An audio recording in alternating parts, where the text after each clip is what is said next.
Welcome to the Mindfuckery podcast, which is featured in FeedSpot's top 10 of emotional abuse podcasts. I'm your host Elizabeth, and in here we explore the areas where others fear to tread. I'm the founder of the Divorce Sanctuary and Wound Talking. I'm also author of Finding Lily, the A to Z of emotional abuse and divorce matters. I've been a woundologist for over 20 years, working with past life wounds, clearing ancestral trauma and working with this life wounding. It's through my own personal journey I know how much this hurts and how confusing life becomes. So many questions, no real answers.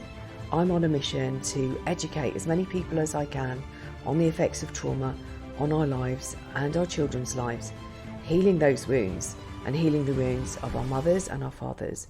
It stops here, it stops now, and it stops with us. So welcome along for the journey of a lifetime. Hello and welcome. You really are very welcome. I'm so pleased you're here. I have landed back in the UK. I've got my tea and I'm feeling very sorry for myself. I've cried 3 times in 5 days. Obviously my soul is meant to be doing something else and I'm completely aware of that. And I do need to be in the UK for the time being. So let's crack on. This week, I was doing a little bit of research just now, and I was also listening to a couple of podcasts on other things, but actually abusive relationships sort of fed through them. This thread was going through, that's where I've combined the two words. There was a thread that went through and somebody was talking about how they'd had a conversation and they were being asked if an abusive relationship could be changed around. And what came up in the research that I was looking at was about narcissistic abuse. People are asking questions along the lines of, can a narcissist heal? And about narcissists and empaths, and that's really what I wanted to focus on today. So can narcissists and empaths coexist?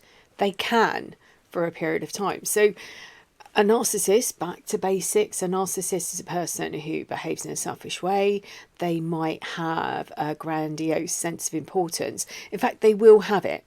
It's just whether they do demonstrate that outwardly, because the covert narcissists have this as well. It's done not in that loud look at me way. They have a need for admiration, wealth, power, maybe fame. What they do lack is empathy, and they lack consideration for others. They feel entitled to special treatments. Again, even the covert narcissist will feel this entitlement. It just is presented in a different way. They're easily offended. They harbour grudges. They're often really popular until you're no use to them any longer and they discard you. And basically, I'd describe them as children in adults' bodies. I'm sure other people have as well. They're unable to take responsibility for any of their actions. And anyone who disagrees with them or their unreasonable expectations might be exposed or subjected to their narcissistic rage. And this is where they go from 0 to 7 in an instant. So a rage that we would experience might build over a period of time. And the narcissist just instantly hit 7. And it's my personal belief that the unmet needs of a child meant that they were unable to master critical emotional development. And I discovered many years ago that you could really see where that trauma happened. In certain situations, they'll revert back to that childish behaviour. They'll indicate to you. If you think back, you might recall that age. They might have been threatened, or they might have perceived danger, or they're out of their comfort zone. And you might notice them walk or talk in a childish way. And narcissism is a personality disorder. It's diagnosed by a mental health professional. That's why I talk about emotional abuse. I'm not in a position to diagnose anybody. You might find people that are higher up on the spectrum that might not come under that umbrella. As I said, they can't take responsibility for actions. And if you've been discarded by one, it's very likely that you took the blame for the breakdown of the relationship. So looking back and looking at that scenario, It's really unlikely that they will go and get an appointment and ask for a diagnosis, because remember, none of this is their fault. It was your fault why the relationship has broken down. You were not fit for purpose. They create this vision, and when you meet, they put you on this pedestal and they put upon you, and you might recognize this, unrealistic expectations. And you might think, but that isn't me, I can't live up to those standards. They don't really care, because it's a fiction. Just like the questioning in the relationship, where they ask you so many questions and you think that they're being attentive and really interested in you. But actually, if you listen to the questions, if you can remember any of them, they were really loaded. They were asking for information. They were discovering what you were looking for in a relationship. They were creating a persona that they could then step into, put on a mask and play an individual, the person they think that you want to be in a relationship with. A healthy person can see that perhaps they've made a mistake. They might correct that mistake. They'll hold their hands up and say, look, I'm sorry, I didn't realise, or I thought this was the situation, or whatever it is. They don't do everything in their power to prove that there's nothing wrong with them and blaming another person. So under the label of narcissist, you will find, and there are other ones as well, but you'll find that this is probably the type that people, that jumps to mind when you think about them. These are the grandiose ones. These are the loud ones. The world revolves around them. But there's the covert, and these are the self-absorbed, and they are just as destructive. Actually, personally, I believe they're more destructive. There are the cerebral, these are the know-it-alls. They use their intellect to gain their supply. There's the somatic, they flaunt their conquests, they parade their possessions, they show off their muscles. And the inverted, and these rely on other people for their emotional gratification. And they have a tendency to put other people first, looking for relationships that make them feel validated and needed. In the narcissist's mind, any attention is better than no attention. So it means that they're happy even if it's negative. In fact, they often find it more enjoyable, because if they can upset you, to them it's validation that you still have emotions and you're invested in the relationship. So some of the techniques they use to bond you, changing your view on your family and friends. As the narcissist took over your life, they made up stories, and you began to see the abuser as the only person you could trust. They use things like triangulation and gaslighting. They trauma bond you into that relationship. In the end, the only person that you feel that you can trust is the person who's actually abusing you. And this is why it's so difficult to walk away, because they position themselves in this place of power. They position themselves as the only person that was looking out for you, the only person you could trust. And it actually turns out that they are the ones that are abusing you. Your mind is muddled. This is the cognitive dissonance, where these two sides of your brain are clashing together with information. One is the information that is the truth, but you've been told is a lie, and the other side is a lie that you've been told is the truth. And like these clackers, they come together and smash and cause so much confusion. You don't know what's right, what's left, what's up, what's down, back, forward. You can't make any decisions. All of that has been stripped from you, and there was a good reason for that. So the empath is, or has this ability to sense the emotions of other people. They are sensitive to the invisible as well as the visible. They intuitively pick up body language and tone, and they understand what is being said, but they also know what is not being said. So they're sensitive to other people's energies. Now, my understanding, and I've done decades of work in this area, and particularly with the work that I've done with wounding, my own wounding, and the spiritual side of the work that I do, is that really this is a matching of wounds. These two people come together. They have different wounds. The empath has learned their craft through their childhood And that might be something you don't want to hear at the moment. I've spoken about this, how, I was watching something that said about codependency, and I was like, I'm not codependent. But gradually over time, I realised that's the role that I played within that relationship. So the empath learnt and honed their craft through their childhood. They learnt to read a room, to read energy, to read the change in the atmosphere, to read people's faces, to pick up when something's changed, to know that they were in an unsafe environment. This is what is being learned. They know how to fawn. They know how to change conversations. They know how to steer them away and onto safer ground.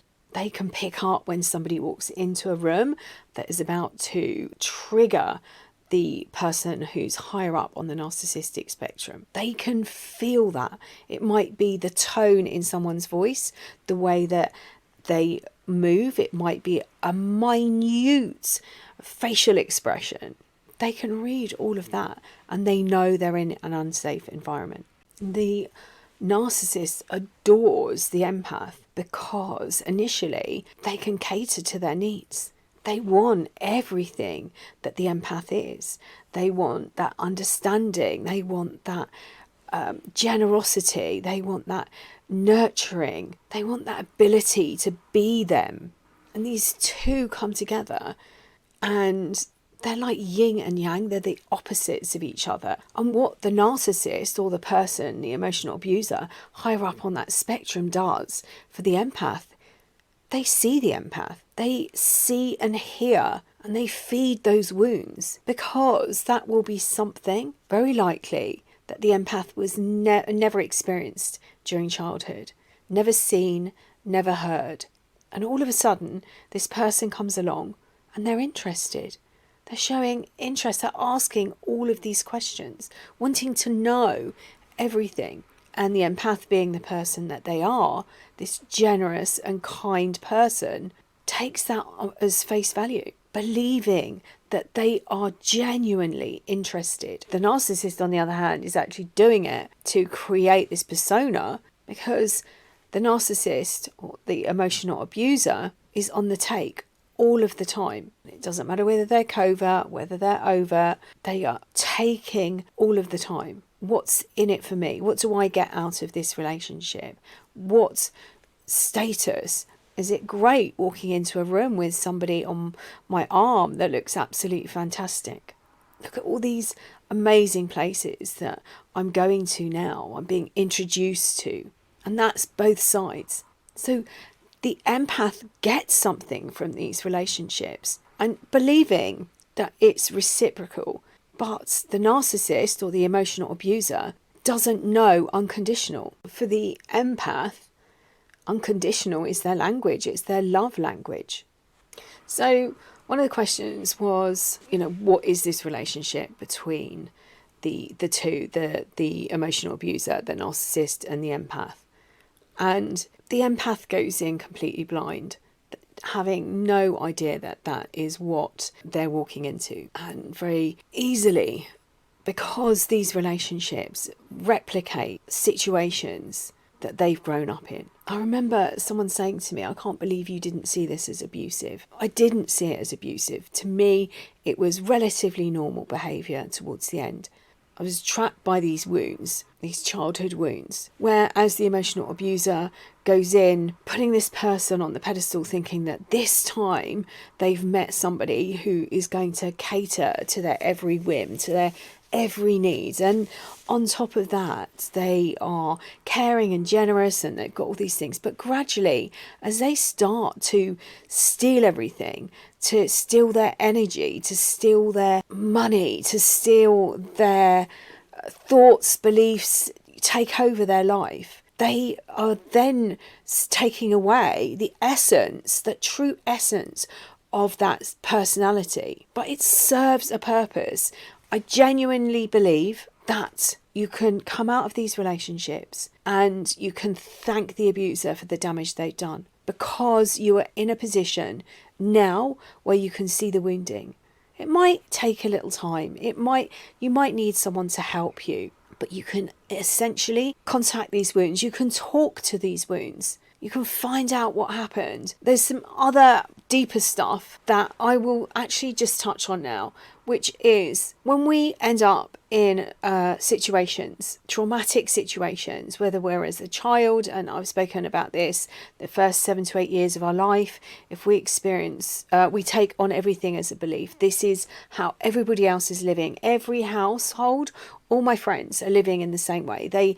Everybody has the same beliefs. We all support the same football team. We all support whatever it is. I don't know whether you think about that at 7 or 8 years old, but you believe that everybody is experiencing what you're experiencing, whether that's good or bad. You have no way and you have nothing to judge it by. And if you're really, really lucky and you end up in a really supportive family unit, they will help you and guide you.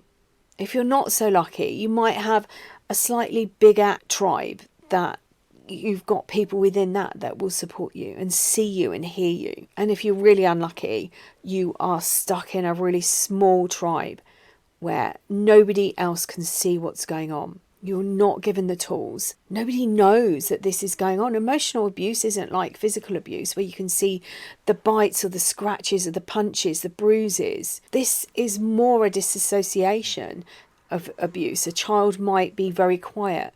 They might be the child that stares out the window. And it's my belief that during those traumatic events, part of us pops out. And if you are aware of anything like soul retrieval, you can think of it in a similar way. These are parts of ourselves that come out at the time, as part of a self-preservation. And part of the work that I do with the original wound work is actually bring those parts back, those missing parts back. And they might grow up into an adult who lives their life in functional freeze. It's like being a functional alcoholic, or that's their state. They live in this dysfunction, this disassociation.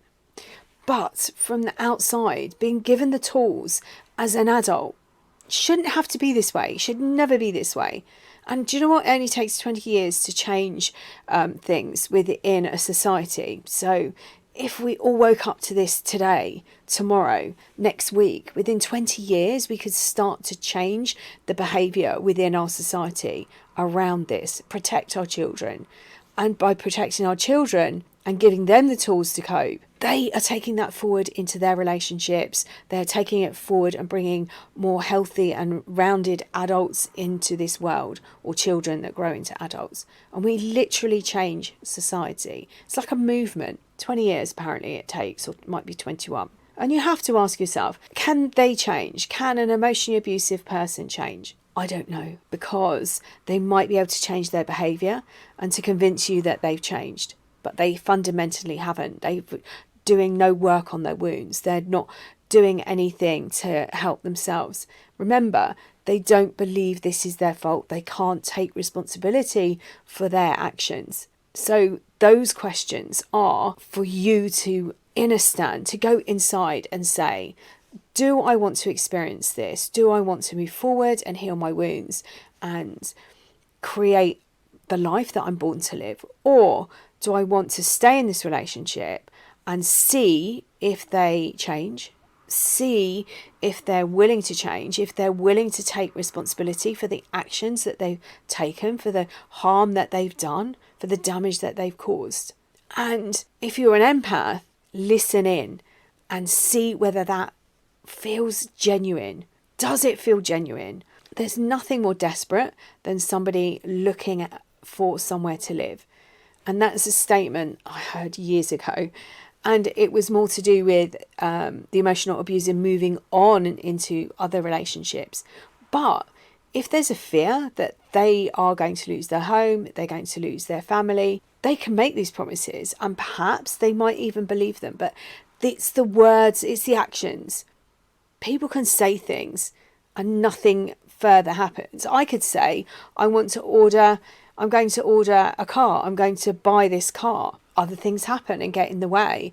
And maybe my finances have to go on something else and I can't buy that car. It's the actions, and that's what you're looking for. So if you are the empath in this situation, start questioning, do I want to be here? And remember, if this is something and these are only words that they want to heal and they want to do something about it, how long will you wait? How long, what time scale will you give yourself or will you give them? And if they replicate and do something and hurt you again, will you give them so many chances, or are you just giving them one chance? I had a client once who was in a situation that they found themselves and they met somebody else. They weren't in a healthy relationship. This relationship had got them out of another really unhealthy relationship. And so they went into this, it wasn't as bad, but it wasn't particularly healthy. And they met someone else who was a lot healthier. And they were going to give this person an ultimatum. And they were going to say to this person, look, this is how I feel. This is where we are in our relationship.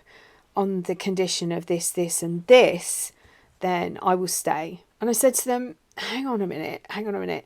Do you have any intention of staying? Or do you want to be with this new person that you've met? Because what you're actually doing is giving false hope. And what if they do step up and change in these areas? Where do you stand then?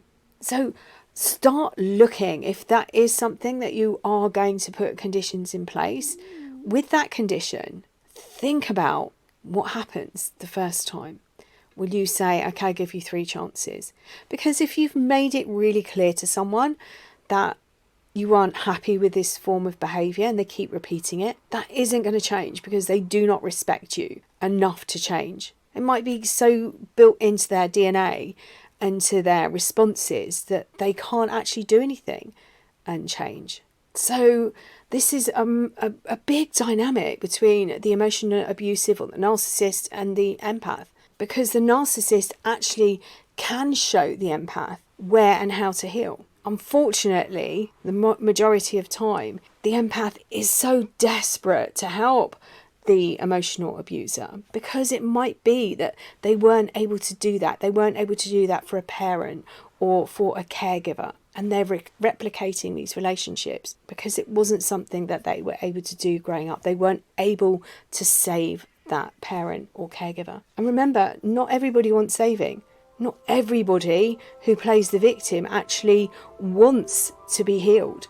Some victims love playing the victim because it gets them attention. It gets them seen and heard in a way that they were never seen and heard before. I hope this has been helpful to you. Remember, talking to your wounds and working with your wounds is going to change your life.